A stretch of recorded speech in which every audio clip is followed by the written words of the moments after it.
Hello good morning. तो देखो friends, आज हम आपके लिए कुछ लेकर आए हैं नया। और मैंने आपके लिए, आपको पता होगा, इंग्लिश सीखने के लिए step by step lesson start किए थे। तो आज हमारा जो लेसन है वो है 9, राइट। और आज हम जो 9 लेसन को अगर हम ले लेते हैं तो हमारा प्रेजेंट पास्ट फ्यूचर फिनिश हो जाएगा। हमने आपको प्रेजेंट में फर्स्ट सेकंड थर्ड, पास्ट में first second third and future में फर्स्ट सेकंड थर्ड, अगर आज ले रहा हूं उस लेसन को अगर आप पढ़ते हैं तो आपके कंप्लीट हो जाएंगे प्रेजेंट पास्ट फ्यूचर। तो आज इस लेसन को आपको मन लगा के पढ़ना है। आज मैं आपको बताऊंगा इस लेसन को यूज कैसे करते हैं, राइट। इस चैप्टर को अपनी स्पीकिंग में, अपनी राइटिंग में किस तरह से यूज करेंगे। तो पहले मैं आपको बता देता हूं कि today what I am going to teach, आज मैं क्या पढ़ाने जा रहा हूं। तो देखो माय डियर, जो आज हमारा टॉपिक है वो है future equal to will have lesson 9। तो कहीं ना कहीं माय डियर, जब आप विल हैव को सुनते हैं और विल हैव के साथ थर्ड फॉर्म आती है तो आपका माइंड एक ही तरफ जाता है। वो क्या जाता है? वाक्य के अंत में चुका है, चुके हैं, चुके होंगे। तो कहीं ना कहीं आप विल हैव को टेंस के नजरिए से देखते होंगे, चुका होंगे, चुके होंगे। बट अगेन मैं रिपीट करता हूं कि जब भी हम किसी से इंग्लिश बोलते हैं तो हम उसको पहचान नहीं देते। अगर आप किसी से पूछेंगे will you have done my work, तो आप पीछे से ये नहीं बोलेंगे चुके होंगे, वरना आप बोलते हो। आप only face to face English में बात करते हो ना। कोई ऐसे बोलता है will you have taken food, future perfect tense नहीं बोलता कोई, फ्यूचर परफेक्ट टेंस नहीं बोलता, चुका होंगे, चुके होंगे। बट आपने तो यही पढ़ा है, बचपन में भी यही सीखा और आज भी आप यही सीख रहे हैं। बट अगर आप मेरी इस वीडियो को देखते हैं तो आज मैं आपको इस टॉपिक को एक न्यू ट्रिक से बताऊंगा, एक नई ट्रिक दूंगा जिससे आपका ये बहुत इजी हो जाएगा। तो आपको ये टॉपिक कैसे याद करना है, राइट, किस तरह से पढ़ना है, वो मैं आपको बताता हूं। तो देखो माय डियर, विल का मतलब होता है फ्यूचर, राइट। नो डाउट, इसमें कोई डाउट नहीं है क्योंकि विल का मतलब फ्यूचर होता है। मैंने जब आपको टॉपिक पढ़ाया था आई थिंक नंबर 7, लेसन 7 में आप देखना विल को मैंने कैसे पढ़ाया, तो वहां से आपको एक आइडिया मिल जाएगा, ठीक है।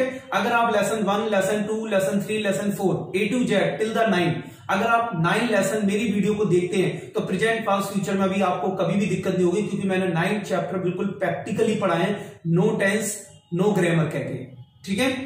अब हैव का मतलब क्या होता है? समाप्त। अगर हैव के साथ थर्ड फॉर्म आ जाए तो कोई काम समाप्त हो जाता है। तो हम यहाँ पे क्या मानेंगे? विल को फ्यूचर और हैव को फिनिश। तो हमारा टाइटल बन जाएगा फ्यूचर में जब कोई काम समाप्त होता है। तो जब भी आप कोई न्यूज देख रहे हैं, जब भी आप कोई रीडिंग कर रहे हैं, जब भी आपसे कोई इंग्लिश में बात कर रहा है और अगर आप वहां पे फाइंड करते हैं विल हैव, तो ऑटोमेटिक आपका माइंड आपको संकेत देगा कि विल का मतलब होता है फ्यूचर और हैव का मतलब होता है फिनिश, यानी कोई काम फ्यूचर में हो रहा है।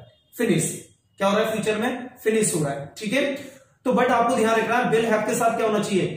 एक्शन की थर्ड फॉर्म, यानी कि विल हैव के साथ आपको साथ में ये भी देखना है कि एक्शन के साथ थर्ड फॉर्म होनी चाहिए। अगर एक्शन के साथ थर्ड फॉर्म नहीं है तो वो विल हैव की दूसरी क्लास बन जाएगी, जो मैं आपको एक सेपरेट वीडियो में बताऊंगा। बट अभी आपको ध्यान देना कि विल हैव के साथ क्या होनी चाहिए? थर्ड फॉर्म, ठीक है माय डियर। तो अब आपको याद रहेगा कि विल हैव के साथ अगर थर्ड फॉर्म आती है तो फ्यूचर में कोई काम फिनिश होता है। कैसे, मैं आपको बताता हूं।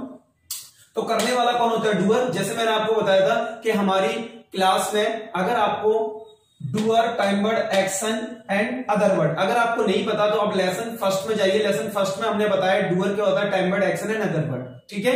अगर आपने लेसन फर्स्ट नहीं देखा है तो मैं ब्रीफ में नहीं समझाऊंगा, एक नॉर्मली आपको बता देता हूं। डूअर का मतलब होता है करने वाला, जिनको आप सब्जेक्ट बोलते हैं।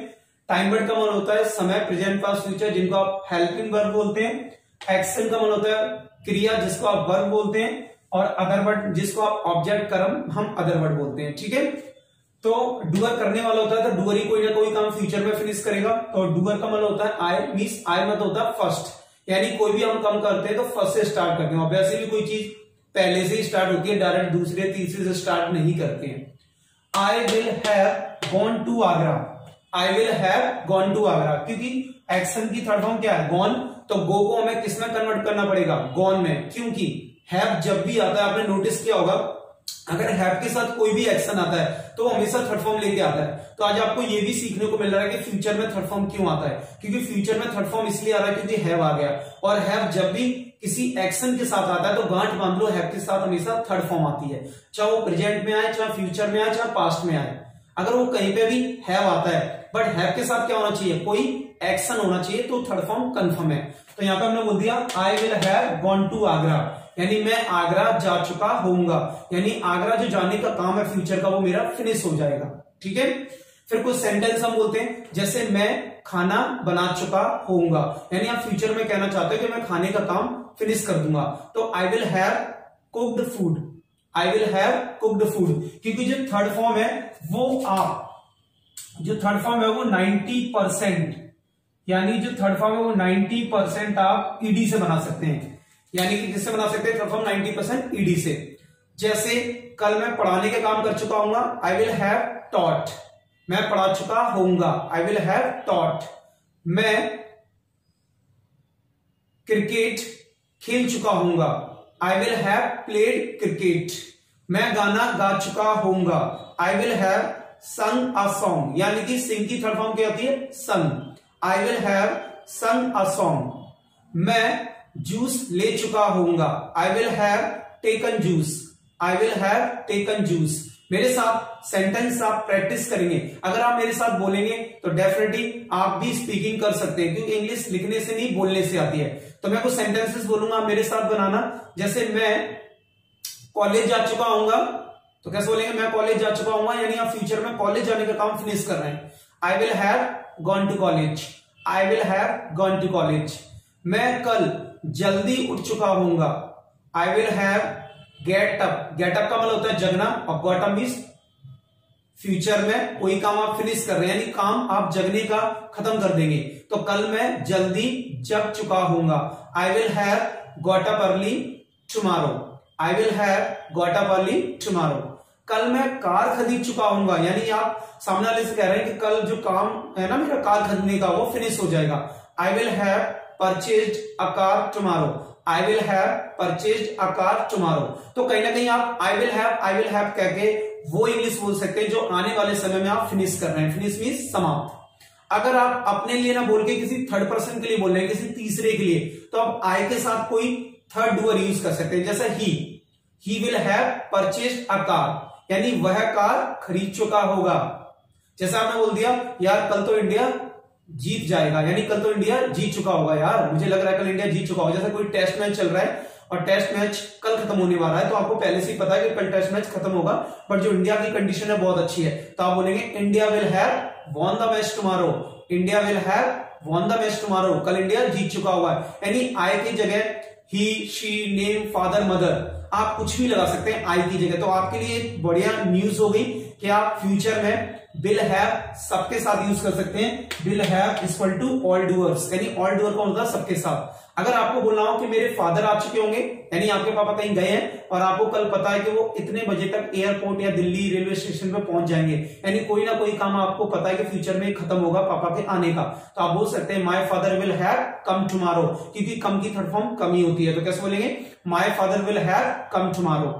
सो ये हमने सीखे यस, यानी हम अपने लिए हाँ कैसे करेंगे, थर्ड पर्सन के लिए कैसे हाँ करेंगे, और विल हैव का मतलब होता है कोई काम फ्यूचर में पूरी तरह से खत्म हो रहा है। इसका हमारा होता है फॉर नॉट, यानी कि मना करने के लिए। अगर आपने किसी चीज के लिए हाँ किया तो किसी चीज के लिए मना भी करना होगा। तो जब डूअर ने यस किया है तो मना भी कोई डूअर ही करेगा। तो हमारा मना करने का फॉर्मूला है doer time word plus not plus action plus third form plus other word, यानी कि सेम जो हमने यस किया है वही सेम नो रहेगा। बट आपको ध्यान देना है कि कुछ लोग क्या करते हैं, विल हैव नॉट, यानी कुछ लोग हैव के बाद नॉट लगाते हैं। बट उनके लिए मैं मैसेज देना चाहता हूं कि जब भी एक बार में अगर दो टाइम वर्ड आ जाएं, एक बार में दो हेल्पिंग वर्ब आ जाएं या तीन आ जाएं, तो आपको घबराना नहीं है। हमेशा याद रखना है एनओटी वो हमेशा पहले टाइम वर्ड के बाद आता है, यानी पहली हेल्पिंग वर्ब के बाद आता है। तो अगर हम देखें विल हैव, यानी विल अपनी जगह एक टाइम वर्ड है, हैव एक अपनी जगह है, तो विल के बाद हम नॉट लगाएंगे, राइट। ऐसे नहीं लगाना बीच में लगाएंगे। हमेशा याद रखना जब एक बार में दो, तीन या चार कभी भी हेल्पिंग वर्ब आ जाए और अगर आपको नॉट लगाना हो तो हमेशा पहली टाइम वर्ड के बाद या पहली हेल्पिंग वर्ब के बाद नॉट लगाते हैं। तो जैसे विल हैव है तो विल हमारा फर्स्ट है, तो आई विल नॉट हैव, यानी कि विल हैव का पहला हमारा विल पड़ रहा है, तो विल के बाद हम क्या लगाएंगे नॉट, तो आई विल नॉट। फिर हैव प्लेड क्रिकेट, यानी कि इसका मतलब है मैं क्रिकेट नहीं खेल चुका हूंगा, I will not have played cricket. मैं नहीं आ चुका हूंगा, I will not have come. अगर यही आपको किसी थर्ड पर्सन के लिए बोलना होगा तो आई की जगह आप कोई थर्ड पर्सन लगा सकते हैं। जैसे राहुल कल नहीं आ चुका होगा, Rahul will not have come, Rahul will not have कम। यानी आप अपने लिए हाँ भी कर सकते हैं, अपने लिए नो भी कर सकते हैं। अगर आपने यस किया है तो नो करने में कोई दिक्कत नहीं होगी, ओनली नॉट लगाना होता है। उसके बाद हमारा होता है फोर क्वेश्चन। क्या होता है? Four question. तो आपको ध्यान रखना है कि अगर आप प्रश्न करते हैं, प्रश्न करने के लिए, क्योंकि जब तक आप किसी से क्वेश्चंस नहीं करेंगे तो सामने का पर्सन आंसर नहीं देगा। तो आपको ध्यान रखना है कि जब भी आप किसी से प्रश्न करते हैं, जब भी किसी से क्वेश्चन करते हैं, तो आपको क्या करना है? फोर क्वेश्चन, यानी टाइमर पहले आएगा। तो जब भी आप किसी से प्रश्न पूछते हैं, जब भी आप किसी से क्वेश्चन करते हैं, तो आपको टाइमर हमेशा फर्स्ट पहले रखना होगा। और क्वेश्चन हम किससे करते हैं? हमेशा सामने वाले से। और आंसर किस लिए देते हैं? अपने से। तो अभी हमने सीखा था यस और नो, वो भी किसके लिए? अपने लिए और थर्ड पर्सन के लिए। अब हम आप सीखेंगे क्वेश्चंस कैसे करते हैं। तो अगर आपको सामने वाले से ये कंफर्म करना हो कि तुम ये काम कर चुके होगे या नहीं, क्या तुम कल जा चुके होगे नहीं, यानी कि आपको फील करना है कि मुझे सामने वाले से ये कंफर्म करना है कि ये काम ये फिनिश कल करेगा या नहीं। फिनिश मीन समाप्त। तो आप डूअर विल यू हैव, यहां पे भी आपको एक लॉजिक देना है। कभी कभी क्या करता है, कुछ लोग बोल देते हैं विल हैव यू, यानी कुछ लोग विल हैव के बाद यू लगाते हैं। तो यहां पे भी आपको ध्यान रखना है, अगर आपको इंट्रोगेटिव सेंटेंस बनाना हो, यानी क्वेश्चन वाले सेंटेंसेस, और एक बार में अगर दो टाइम वर्ड आ जाए, तो हमेशा जो यू है वो फर्स्ट टाइम वर्ड के बाद लगता है। जैसे विल यू, इसके बाद have, will you have taken food, will you have taken food. क्या है? Will you have taken food, क्या तुम खाना खा चुके होगे। अगर आपको मुझसे पूछना हो कि कल मैं पिज्जा बनाने का काम फिनिश करूंगा यानी, तो आप कंफर्म कर सकते हैं will you have prepared a pizza, will you have prepared a pizza, क्या तुम पिज्जा बना चुके होगे। Will you have prepared a pizza. अगर आपको कंफर्म करना हो क्या तुम कल मोबाइल खरीद चुके होंगे, अगर आपको कंफर्म करना हो, जैसे मैंने आपसे बोल रखा है कि यार कल तो मैं मोबाइल खरीदूंगा, तो अगर आपको कंफर्म करना है कि कल मैं मोबाइल खरीदने का काम फिनिश करूंगा या नहीं, तो आप मुझसे कंफर्म कर सकते हैं will you have purchased a mobile tomorrow, will you have purchased a mobile. तो आपको ध्यान रखना है कि अगर आप सामने वाले से कंफर्म कर रहे हैं कि आने वाले समय में तुम एक काम फिनिश करोगे या नहीं, तो आप will have plus third form से क्वेश्चन पुट अप कर सकते हैं। अगर वही आपको सामने वाले से किसी तीसरे के लिए यानी थर्ड पर्सन के लिए क्वेश्चन पुट अप करना है, तो विल यू है, इस यू की जगह यानी इस यू की जगह आप कोई थर्ड पर्सन फिट कर सकते हैं। जैसे will your father, will your mother, will he, will they. यानी कि आप अगर मुझसे मेरे फादर के लिए पूछना चाहते हैं तो सेम वही फॉर्मूला रहेगा, बस यू की जगह आप फादर, मदर, ही, सी में किसी थर्ड डूअर को ऐड कर सकते हैं। जैसे एक दो हम प्रैक्टिस करते हैं, जैसे will your mother have come, will your mother have come, यानी कहने की बात है कि विल हैव यानी कि जो हमारा विल हैव है इक्वल टू ऑल डूअर्स, यानी कि सिंपल सी बात है कि आज से आपको याद रखना है कि will have plus third form कहीं पे भी आपको सुनाई दे, दिखाई दे या रीडिंग में, तो आपको एक ही बात याद आनी चाहिए कि फ्यूचर में कोई काम फिनिश हो रहा है। तो आज से हम नहीं बोलेंगे कि विल हैव का मतलब होता है चुका है, चुके होंगे, नहीं बोलेंगे विल हैव का मतलब होता है फ्यूचर परफेक्ट टेंस।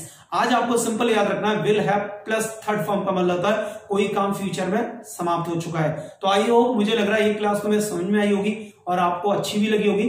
तो प्लीज वीडियो को लाइक कर दें, सब्सक्राइब कर दें, शेयर कर दें। Bye and take care.